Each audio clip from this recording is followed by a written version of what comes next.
Mortal Kombat 1. In a dark void, sand drops through the neck of an hourglass into a heaped pile. The last grain slows in the air, then bursts into cosmic light. The light pulses and myriad galaxy clusters resolve in an abyss.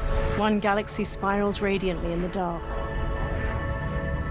Having liberated the hourglass and become keeper of time, my next task was to restart history. Not beholden to past events, I was free to craft a new era. It was with humility and restraint that I approached this blank canvas. After careful preparation, I began work, painting over the darkness. After eons passed, I sketched out the realms. After eons more, I brushed them in with life. A star flares over a planet. In my new era, all beings will have the opportunity to find peace. Whether or not they do will be their responsibility. For my power only permits me to begin this endeavor. It is the duty of mortals to finish it. A title appears over a vista of mountains and red-leafed trees surrounding a shimmering lake.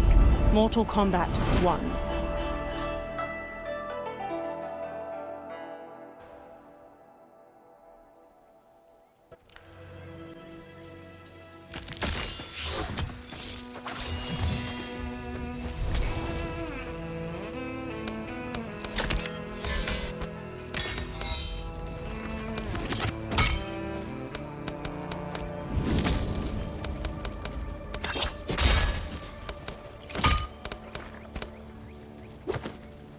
Johnny Cage.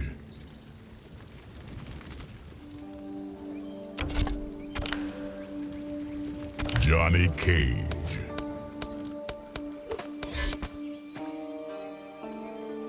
Lee May. Sonya Blade. Jax.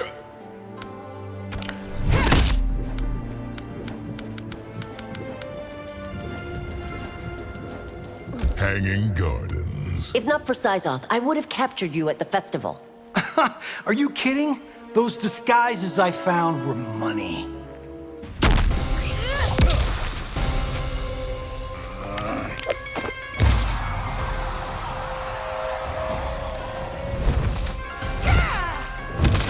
Round one. Fight!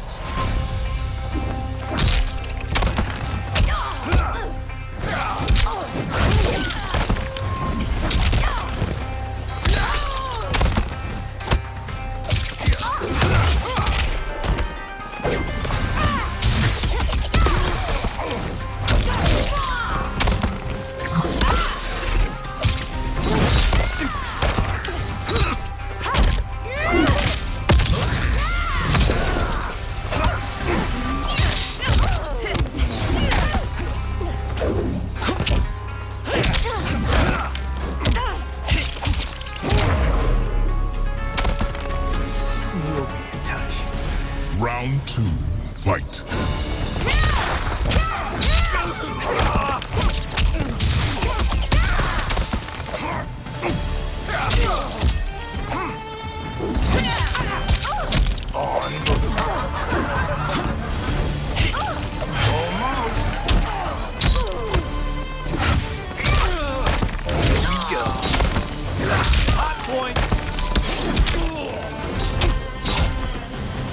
Like that?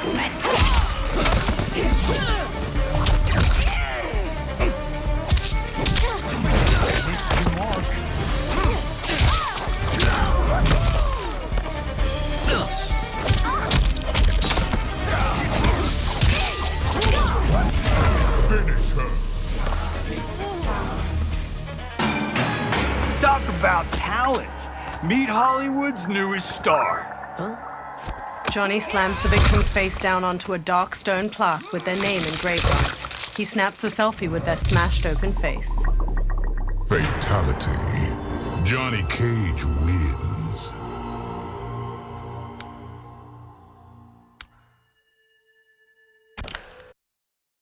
Words appear. WB Games presents a NetherRealm Studios production. An old man stands in front of a caravan near a crowd. My friends, your patience is about to be rewarded. For I have saved the best for last. I have recently discovered a cure-all of unrivaled potency. It will soon be on the shelves in every home of Outworld.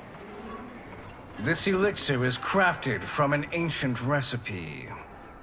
It has Patreon flowers, Margovian nectar, powdered teeth of an Arctican dragon.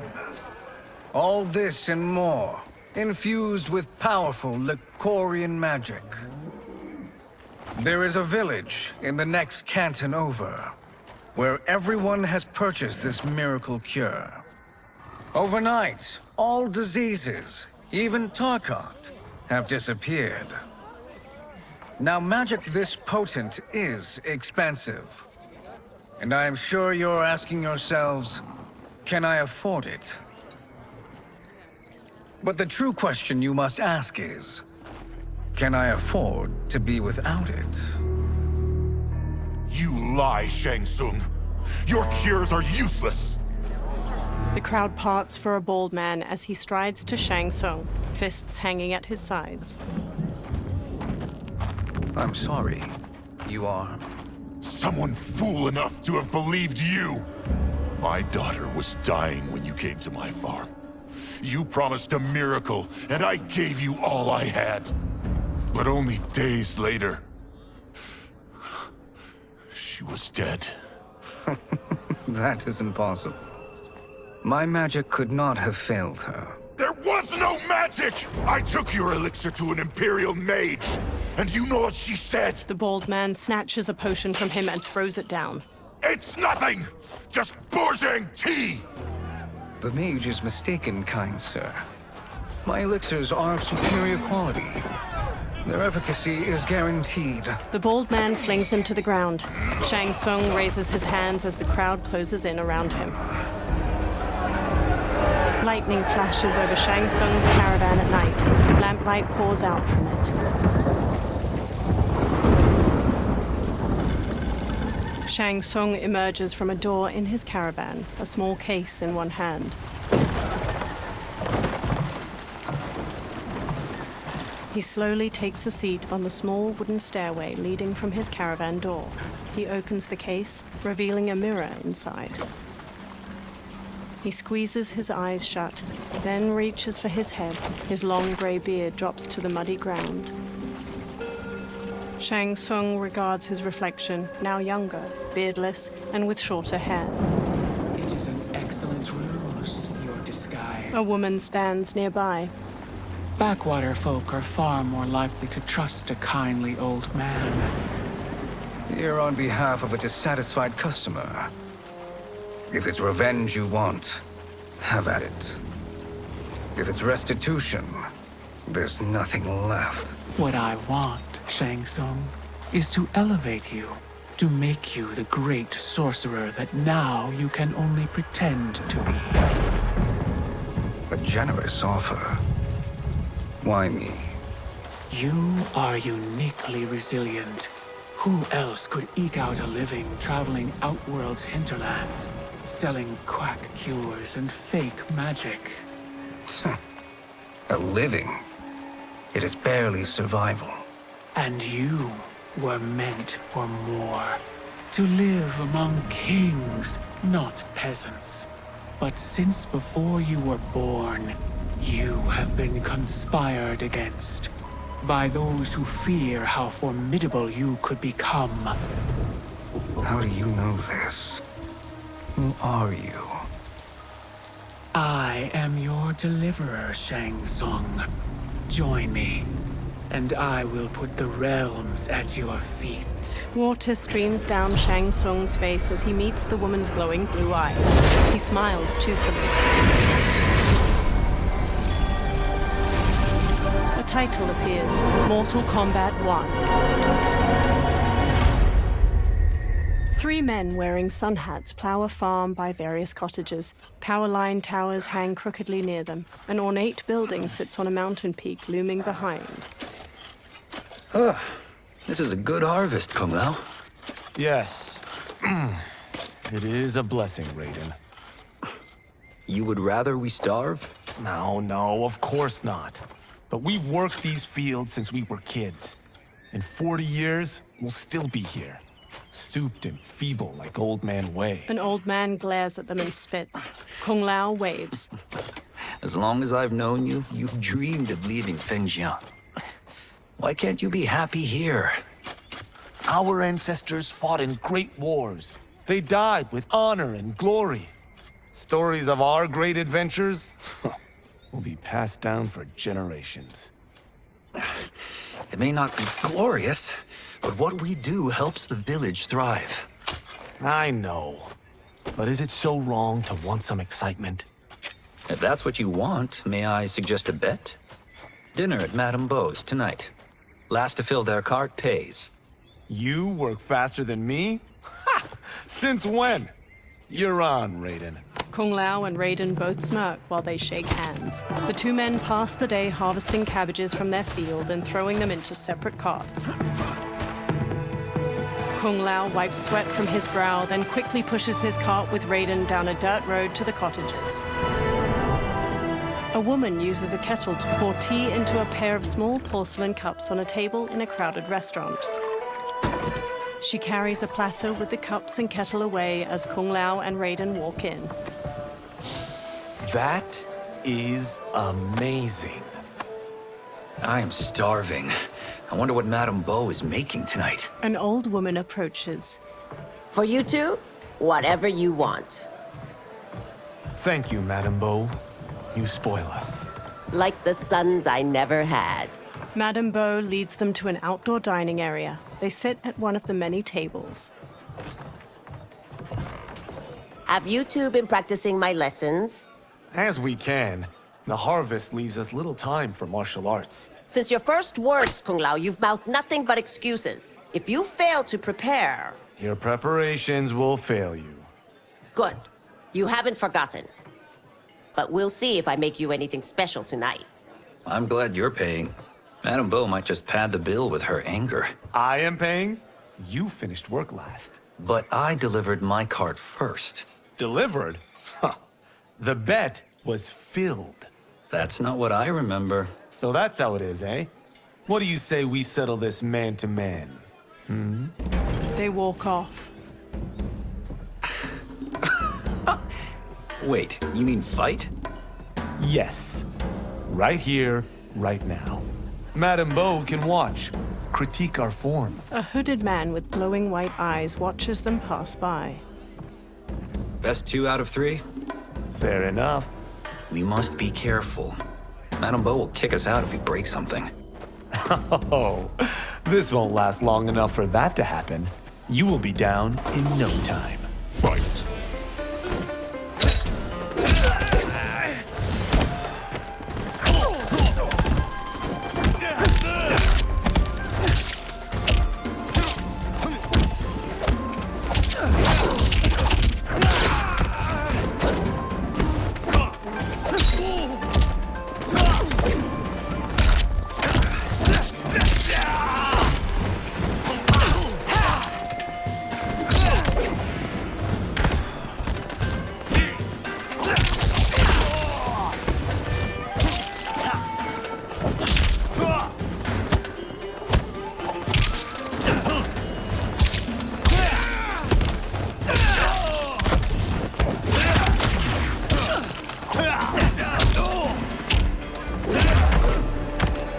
Must we go another round? We both know how this ends.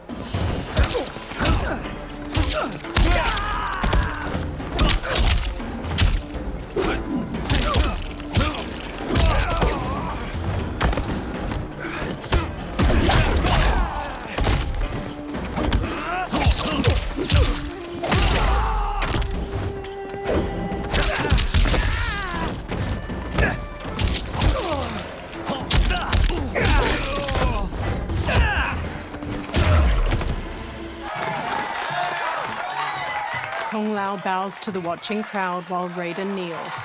Kung Lao helps him up. You haven't beaten me yet. The day's coming, Kung Lao. Keep telling yourself that. A variety of plates and bowls with scraps of food in them sit on Kung Lao and Raiden's table. You were hungry. Oh. Everything was delicious, Madame Bo. Thank you, Raiden. You boys are always a pleasure to cook for. Raiden hands her cash, but his face drops as she beckons for more. A breeze wafts a bill from his hand toward a man in a dark garb and gas mask. He closes his fist around the bill, then looks toward Kung Lao and Raiden. Madame Bo, the Lin Kuei await your answer. 5 people in dark clothes and cloth masks stand with him. He advances on Madame Bo. I have been busy, Smoke. She steps away. The Lin Kuei? Who are they? Don't know, but I don't like where this is going. What do we do? Stay ready. Madame Bo, it is a simple choice. Pay for our protection, or risk harm to this fine establishment. You'll get nothing from me. That, Madame Bo, is unfortunate. He turns to the Lin Kuei warriors and nods. They flip tables and chairs. Madame Bo punches Smoke's face. He blocks her next flurry of jabs, then flips her through a railing. She falls onto a table below, breaking it. Madame Bo! Kung Lao and Raiden quickly get up from their table and fight their way through the Lin Kuei warriors. Smoke throws a smoke bomb, then jumps through the spreading cloud and kicks Kung Lao and Raiden to the floor. You two are brave, but against us, you are in over your head. We don't care who you are or who you are with. You will not menace Madame Bo. Fight.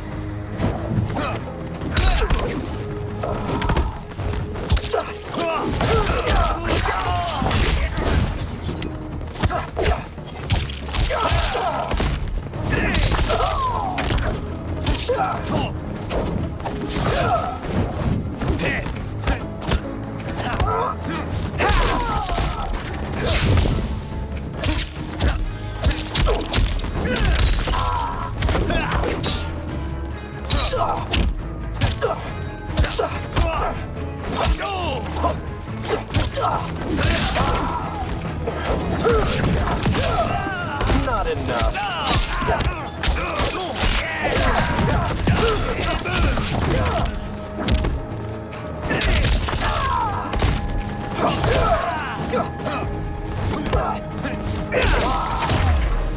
You picked the wrong person to extort, ruffian.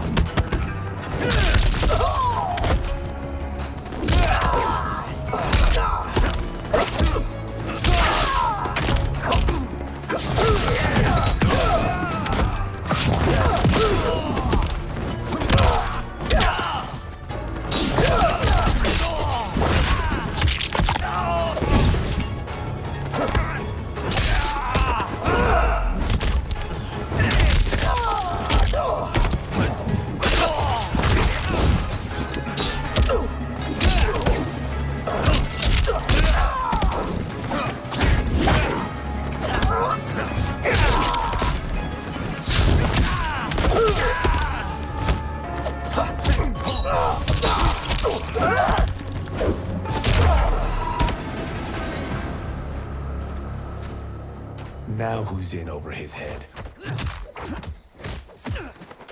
Raiden punches a Lin Kuei, who stumbles back. Kung Lao grabs him, then drops him. This was you? Honestly, I'm surprised too. Come on, let's help Madame Bo. A figure in blue, Sub-Zero, watches from a rooftop. He throws a bolt of ice at their feet. A man in yellow, Scorpion, paces over while spinning a kunai-tipped rope dart. His upper arms are bare, showing a scorpion tattoo. Sub-Zero shoots another ice bolt. It strikes the railing behind them. How does he do that? I have no idea. You interfere with Lin Kuei business. Leave, or face our wrath. Abandon Madame Bo? Not happening. Sub-Zero leaps onto Raiden and tackles him down a stairway. Then the rope dart wraps around Kung Lao's leg. Scorpion pulls at him with it. He yanks Kung Lao to the floor and drags him closer. Kung Lao rolls to his feet, then jumps and spin kicks Scorpion's head. Want more? I have plenty. You should have fled when you could. Prepare to regret ever crossing the Lin Kuei. Fight!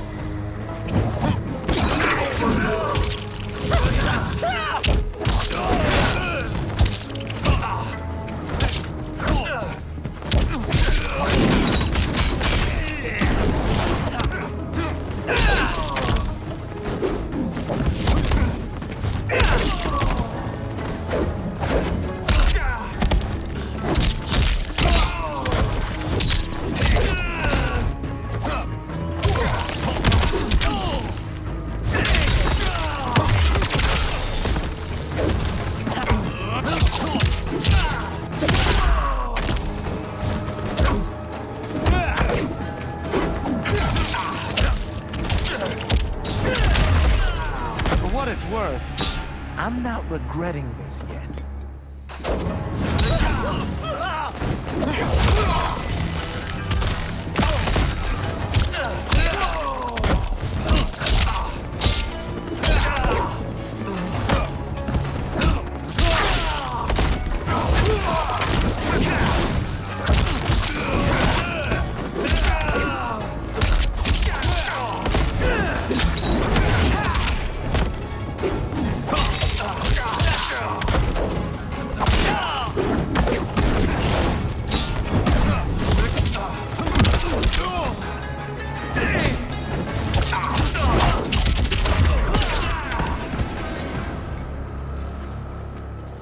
It is you who will regret crossing me.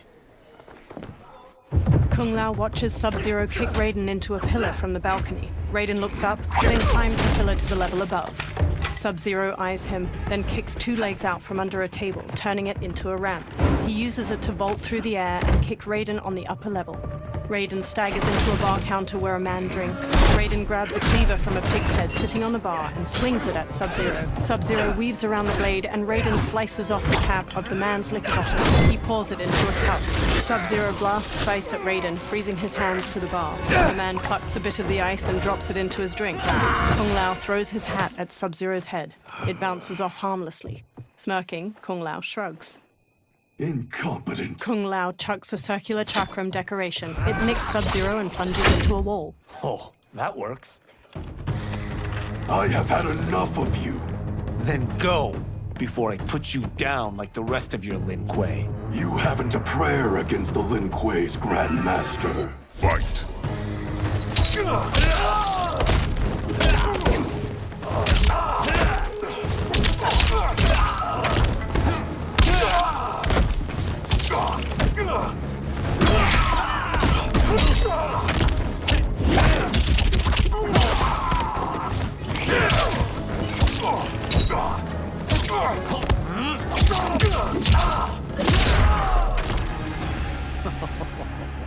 Sorry, but I have to ask. Can any of you Lin Kuei fight?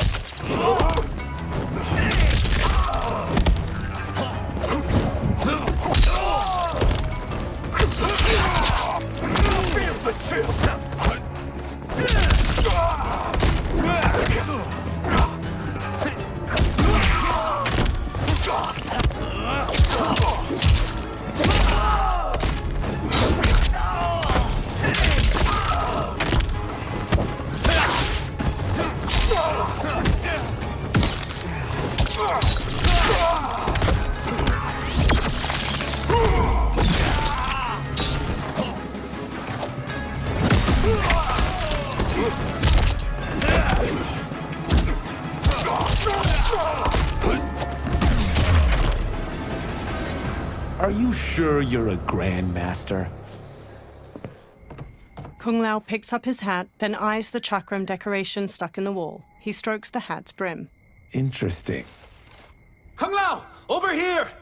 Raiden checks Madame Beau's pulse as she lies inert, eyes shut. Kung Lao hurries over to them. Madame Beau. She's out cold. Oh no, is she? Dead? Not yet. She gets to her feet, lips a cigarette, then ignites it with a lighter. Madame Beau, how are you? Kung Lao. The hooded man with the glowing white eyes approaches them. Madame Beau takes a drag from her cigarette while the man meets her eye. So, Madame Beau, are they ready? A bit thick in the head, perhaps. But they are ready. His eyes are glowing. I am Lord Liu Kang, God of Fire and Protector of Earthrealm. God? Earthrealm? Madame Beau has been preparing you for this moment since you were boys. Today, you have proven worthy of joining my champions. This fight was a test? Of your ability and character, yes. Liu Kang looks to the upper level. Ihan, Kuai Liang. Smoke, Scorpion, Sub-Zero, and the other numerous Lin Kuei warriors get to their feet. Kung Lao crosses his arms and crinkles his nose as Sub-Zero and Scorpion step to him and Raiden. The others stand along the balcony. Sub-Zero and Scorpion stand on either side of Liu Kang. So these two aren't thugs? The Lin Kuei is a centuries-old clan dedicated to Earthrealm's defense. You keep saying Earthrealm. Don't you mean Earth? You boys have so much to learn. Earth is only a part of Earthrealm. Earthrealm itself is one of many realms. Together, they comprise the whole of the universe. The realms can be fierce, bitter rivals. That's why we need champions to defend ours. The time draws near for the grand martial arts tournament between Earthrealm and the realm of Outworld. Held once each century, it allows each realm to demonstrate its strength. While our realms are at peace, there are Outworlders who would prefer us to be at war. Our victory in the tournament will temper their zeal. I've taught you everything I can. You must finish your training with Lord Liu Kang. More training? These two couldn't defeat us. What? They were pulling their punches. Had we not held back, you would not have survived. Come. The monks at the Wuxi Academy await to continue your tutelage. I am ready, Lord Liu Kang. And you, Raiden? Leave Fengjian? I'm needed here. Earthrealm needs you, Raiden. You'll best serve the village by being one of its champions. I understand. Excellent. I will join you soon. First, there are other champions I must gather.